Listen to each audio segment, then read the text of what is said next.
வணக்கம். முனைவர் கி. ராம் கணேஷ். இன்றைக்கி நாம் தொல்காப்பியம் பொருளதிகாரம் செய்யுளில் இருக்கக்கூடிய நூற்பாக்களுக்கான பொருளை சுருக்கமாக இந்த பதிவில் பார்க்க போகிறோம். ஏற்கனவே முந்தைய பதிவுகளில் 2 பதிவுகள் போட்டிருக்கிறோம். இது 3வது பதிவு. செய்யுளியல் அப்படிங்கிறது அதிகமான நூற்பாக்கள், கிட்டத்தட்ட 235 நூற்பாக்கள், அந்த அளவில் நிறைய நூற்பாக்கள் இருக்குது. ஏற்கனவே 2 பதிவில் நம்ம போட்டிருக்கோம். அதனுடைய தொடர்ச்சியாக இப்போ நம்ம 3வது பதிவை போடுறோம். இருந்தாலும் ஒரு முழுமையாக எல்லாத்தையுமே சொல்லிட முடியுமான்னு பார்த்தா சொல்ல முடியாது. ஏன்னா இலக்கணமெல்லாம் ஒரு நூற்பாவுக்கே ஒரு நாள் எடுக்கும், ஒரு மணி நேரமெல்லாம் எடுக்கும். ஆனால் அதை நம்ம ரொம்பவுமே சுருக்கமாக தான் சொல்கிறோம். ரத்தின சுருக்கம்னு சொல்லுவாங்க, அந்த அளவுக்கு தான் சொல்ல போகிறோம். இதில் இன்றைக்கி நம்ம பார்க்கக்கூடிய முதல் நூற்பா மரபு அப்படிங்கிறத பற்றி, அதை பற்றி தொல்காப்பியர் என்ன சொல்கிறார் அப்படின்னு பாருங்கள். அப்படியே சொல்லிகிட்டே போவோம். மரபேதானும் நாற்சொல் இயலான் யாப்பு வழிபட்டன்று. அதாவது மரபு அப்படிங்கிறது இங்கே சொல் மரபு சொல்கிறாங்க. அந்த 4 சொல்னு சொல்லுவாங்க இல்லையா, இலக்கியத்துக்குள்ளே வரக்கூடியது, அந்த இயற்சொல், திரிசொல், திசைச்சொல், வடசொல் அப்படின்னு. இந்த 4 மூலமாக மரபு மாறாமல் முன்னாடியே சொன்ன 7 வகை யாப்புகளாலும் ஆளப்பட்டு வரும் அப்படின்னு தொல்காப்பியர் குறிப்பிடுறார். அதாவது மரபுங்கிறத சொல் மரபு, அது இயற்சொல், திரிசொல், திசைச்சொல், வடசொல் அப்படின்னு சொல்லக்கூடிய அந்த அந்த வகையில் வரும். அது மரபு மாறாமல் 7 வகை யாப்பு ஏற்கனவே நம்ம சொல்லியிருக்கிறோம். தமிழில் இந்த பாட்டு உரை நூலை வாய்மொழி பிசியன்னு சொன்னோம் இல்லையா, அதுலேயும் ஆளப்பட்டு வரும் அப்படின்னு குறிப்பிட்றாங்க. அதற்கு அடுத்தபடியாக தூக்குன்னா நம்ம ஓசை சொல்கிறோம் இல்லையா, வெண்பா, ஆசிரிப்பா, களிப்பா, வஞ்சிப்பாவுக்கு, அதை தான் இங்கே சொல்கிறாங்க. தூக்கு, செய்யுள், பாட்டு எல்லாம் ஒன்று தான். அகவல் என்பது ஆசிரியமே. அதாவது ஆசிரிப்பா அப்படிங்கிறது அகவல் ஓசை உடையது. அதாவது இந்த மயில் அகவும் இல்லையா, அந்த மாதிரியான ஓசையோடு பாடப்படக்கூடியது ஆசிரியப்பா, அது அகவல் ஓசை உடையது. வெண்பாங்கிறது செப்பலோசை. அது எப்படின்னா, அகுது ஆன்றி என்ப வெண்பா யாப்பே அப்படின்னு என்ன அர்த்தம்னா, வெண்பா யாப்போட ஓசை அப்படிங்கிறது அகவலோசை மாதிரி இருக்காது. அது ஒன்றை செப்புவது போல, ஒருத்தர்கிட்ட ஒன்றை சொல்கிறது மாதிரி அமையும். செப்புதல், தெலுங்கில் கூட சொல்லுவாங்க செப்பு அப்படின்னு, அந்த மாதிரி. அப்போ சொல்கிறது அந்த மாதிரி அமையும். அடுத்து களிப்பான்னு பார்க்குறப்ப துள்ளல் ஓசை களியென மொழிப. அப்போ களிப்பாவிற்குரிய ஓசை துள்ளல் ஓசை. அதாவது உலக வழக்கில் இந்த நாடோடி பாடல்கள் எப்படி ஆடலோட பாடுவாங்க, அந்த மாதிரியான ஒரு ஓசையோடு பாடப்படக்கூடியது. இந்த கன்று துள்ளிட்டு போகும் இல்லையா, கண்ணுக்குட்டி துள்ளி துள்ளி ஓடும் இல்லையா, அந்த மாதிரியான ஒரு ஓசை அமைப்போடு பாடப்படக்கூடியது களிப்பா என்று சொல்லுவார்கள். அதற்கடுத்து வஞ்சிப்பா பார்த்திங்கன்னா தூங்கல் ஓசை வஞ்சியாகும். இதுவும் ஆடலோடு கூடியது, ஆனால் துள்ளலுக்கு கொஞ்சம் மாறுபட்டு இருக்கும். அப்படியே ஒரு ஆற்றலுக்கு மாதிரி, ஆறு எப்படி ஒரே சீராக போகுது அந்த மாதிரி வரும். கொஞ்சம் ட்ரையாக இருக்கும்னு சொல்லுவாங்க இல்லையா, அந்த மாதிரியான ஒரு நடை உடையது. ஆக ஆசிரிப்பாவுக்கு அகவலோசை, வெண்பாவுக்கு செப்பலோசை, களிப்பாவுக்கு துள்ளலோசை, வஞ்சிப்பாவுக்கு தூங்கலோசை அப்படின்னு தொல்காப்பியர் கூறிட்டு போகிறாரு. அதுக்கப்புறம் மருட்பான்னு ஒன்று சொல்கிறாங்க. பெரும்பாலும் நம்ம வெண்பா, ஆசிரிப்பா, களிப்பா, வஞ்சிப்பா தான் சொல்லுவோம். ஆனால் அந்த 4 வகை பாக்கள்னு அதை தான் சொல்லுவோம். அது இல்லாமல் மருட்பான்னு ஒன்று இருக்குது. அந்த மருட்பா அப்படிங்கிறது பார்த்திங்கன்னா வெண்பா, ஆசிரிப்பா இந்த 2ம் சேர்ந்து உருவாகக்கூடியதுக்கு மருட்பான்னு பேர். அதனால் அதனுடைய ஓசை வெண்பாவுக்குரிய செப்பலோசையும் ஆசிரிப்பாவுக்குரிய அகவலோசையும் தனித்து வரும். அதனால் இதை தனித்து வேறுபடுத்தி இன்ன ஓசை அப்படின்னு நம்ம சொல்ல முடியாது. ஏன்னா வெண்பாவும் ஆசிரிப்பாவும் கலந்துருக்கக்கூடிய காரணத்தினால. அது மட்டும் இல்லாமல் அந்த ஓசைகள் இல்லாமல் யாரும் பாட்டை உருவாக்க மாட்டாங்க அப்படின்னு சொல்கிறாங்க. ஆக அப்போ ஓசை அப்படிங்கிறது இதுக்கு மேலே கிடையாது. ஓசை வகைகள் அப்படிங்கிறது இந்த 4 தான். இந்த செப்பலோசை, அகவலோசை, துள்ளலோசை, தூங்கலோசை அப்படிங்கிறதையும் தொல்காப்பியர் சொல்லிட்டு போயிடுறாரு. அதற்கு அடுத்தபடியாக தொடை. அந்த தொடை அப்படிங்கிறது என்ன, இந்த நம்ம எதுகை, மோனை எல்லாம் சொல்லுவோம் இல்லையா, ஒரு பாட்டில் கண்டுபிடிப்போம் இல்லையா, அதைத்தான் தொடை அப்படின்னு சொல்கிறாங்க. தொடுப்பது, எப்படி பூ தொடுப்பது போல் ஒரு பாட்டை ஒரு முறைப்படுத்தி அமைப்பதை தான் தொடை அப்படின்னு சொல்லுவாங்க.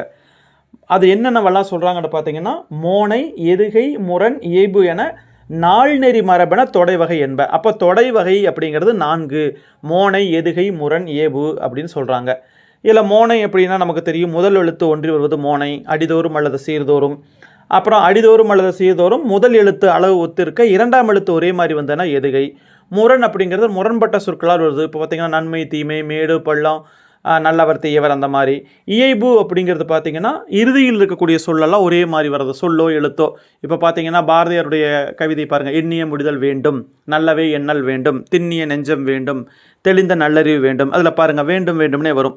அது கடைசியில் அதே மாதிரி வர்றது, இறுதி ஒரே மாதிரி வந்துச்சுன்னா அதுக்கு பேர் இயைபு. அது கூட சேர்ந்து என்ன சொல்கிறாங்கன்னா, முதல்ல 4ன்னு சொல்லிட்டு மேலும் அதை கூட்டிக்கிட்டே போகிறார். என்ன சொல்கிறாருன்னா, முதல் 4 தான் சொல்கிறாரு தொடை வகைன்னு. அடுத்து 5வதாக என்ன சொல்கிறாருன்னா, அளபடையை கூட்ட 5 வகையுமாகும். அளபடையை கூட்டும்போது 5 ஆகுது அப்படின்னு சொல்கிறாங்க.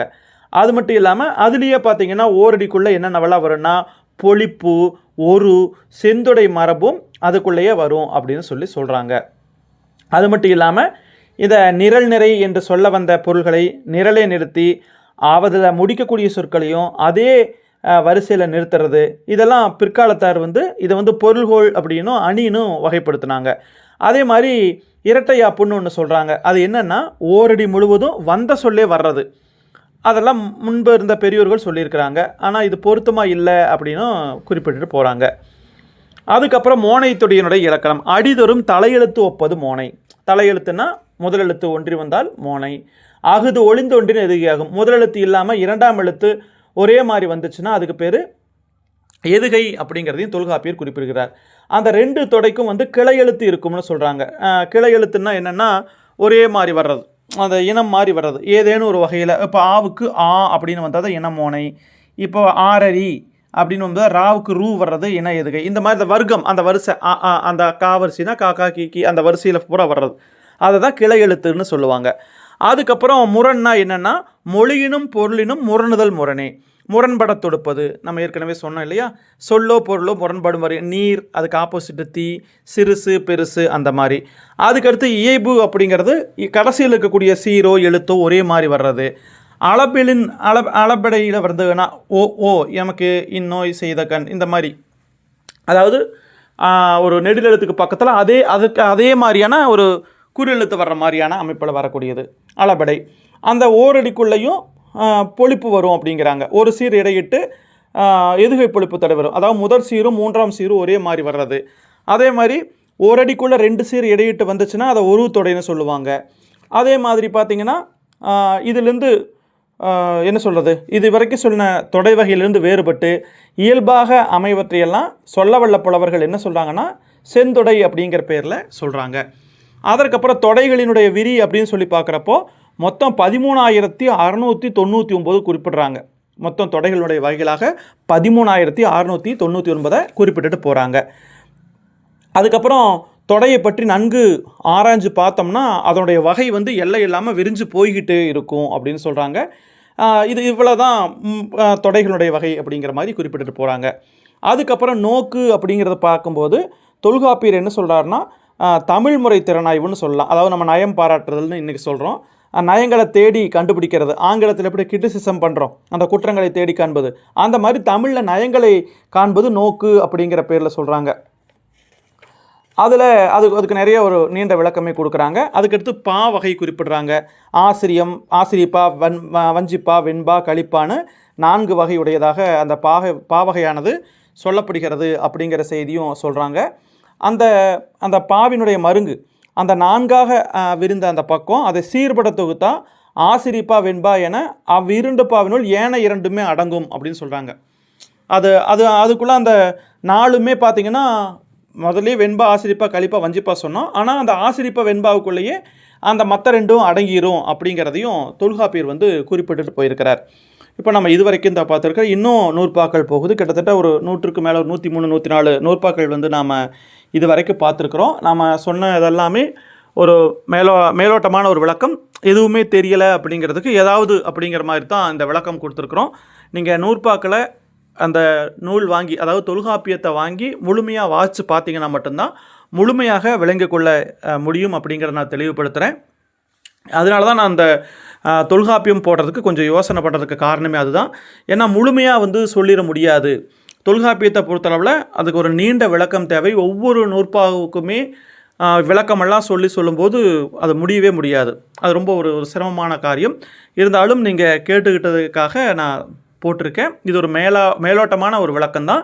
நீங்கள் ஆழ்ந்து படிச்சுட்டு மறுபடியும் ஒருக்கா இதை கேட்டிங்கன்னா உங்களுக்கு பொருள் விளங்கும் அப்படிங்கிறத நான் இந்த தருணத்தில் தெரிவிச்சுக்கிறேன். மிக்க நன்றி. மீண்டும் நாம் இன்னொரு பதிவில் சந்திக்கலாம். வேறு ஏதாவது சந்தேகங்கள், விளக்கங்கள் தேவை அப்படின்னா நீங்கள் குறிப்பிடுங்க. நன்றி.